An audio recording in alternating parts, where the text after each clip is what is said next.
Team media expert की तरफ से नवरात्रि स्पेशल में आपका स्वागत है। जब बात नवरात्रि की आती है तो हमारे दिलों में एक अलग ही सकारात्मक ऊर्जा दिखाई देती है। जब बात 9 देवियों के पूजन की आती है तो उनके आचरण को हर कोई अपने अंदर लाना चाहता है। इस बार नवरात्रि का पावन पर्व 7 अक्टूबर से 15 अक्टूबर तक धूमधाम से मनाया जाएगा। नवरात्रि का त्योहार पूरे देश भर में मनाया जाता है। इस दौरान लोग उपवास रखते हैं और 9 दिनों तक माँ दुर्गा के 9 स्वरूपों की पूजा करते हैं। इस साल शारदीय नवरात्रि की शुरुआत गुरुवार 7 अक्टूबर 2021 से हो रही है।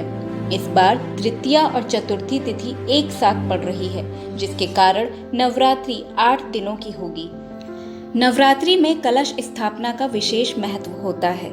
इस दौरान कलश स्थापना कर माँ दुर्गा के 9 रूपों की आराधना की जाती है। नवरात्रि के पहले ही दिन कलश स्थापना करके माँ शैलपुत्री की पूजा की जाती है। इस बार कलश स्थापना के लिए शुभ मुहूर्त सुबह 6:17 से 7:07 तक ही है। इस शुभ मुहूर्त में ही कलश स्थापित कर लेना अच्छा होगा। आज हम आपको बताएंगे पहले दिन माँ शैलपुत्री की पूजन विधि के बारे में। नवरात्रि पर्व के पहले दिन माँ शैलपुत्री की पूजा का विधान है। कहा जाता है कि माता शैलपुत्री ने पर्वतराज हिमालय के घर जन्म लिया था।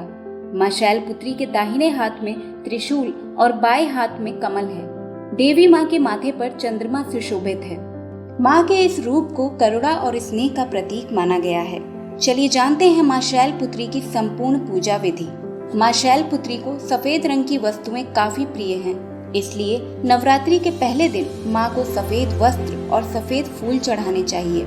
साथ ही सफेद रंग की मिठाई का भोग माँ को बहुत पसंद आता है। माँ शैलपुत्री की पूजा से भक्तों को मनोवांछित फल और कन्याओं को उत्तम वर की प्राप्ति होती है। शैल का अर्थ होता है पत्थर और पत्थर को दृढ़ता का प्रतीक माना जाता है। इसलिए माँ के इस स्वरूप की उपासना से जीवन में स्थिरता और दृढ़ता आती है। नवरात्रि में कलश स्थापना के लिए किन किन सामग्रियों की आवश्यकता पड़ेगी, चलिए जानते हैं। लाल रंग का आसन, मिट्टी का घड़ा या कलश, जौ, मिट्टी, मौली, कपूर, रोली, इलायची, लौंग, साबुत सुपारी, अक्षत, अशोक या आम के 5 पत्ते, लाल चुनरी, सिंदूर, नारियल, फल फूल, श्रृंगार पिटारी और फूलों की माला। कलश स्थापना करने के लिए प्रातः स्नान करके जल से भरे हुए कलश में कलावा बांधकर वैदिक मंत्रों के द्वारा कलश स्थापना करना चाहिए। इसके बाद कलश में रोली, अक्षत, पुष्प, सुपारी, पान और दक्षिणा डालकर पंच पल्लव रखकर उस पर पूर्ण पात्र स्थापित कर जटादार जल भरे हुए नारियल को उस पर रखना चाहिए। फिर नवरात्रि के लिए 9 दुर्गा का आवाहन एवं स्थापन करना चाहिए। इसके साथ ही चलिए हम सुनते हैं माता शैलपुत्री की पवित्र कथा। पौराणिक कथाओं के अनुसार एक बार राजा दक्ष के स्वागत के लिए सभी लोग अपने स्थान से खड़े हुए, लेकिन भगवान शंकर अपने स्थान से नहीं उठे। राजा दक्ष को उनकी पुत्री सती के पति की ये बात अच्छी नहीं लगी और उन्होंने इसे अपमान स्वरूप ले लिया।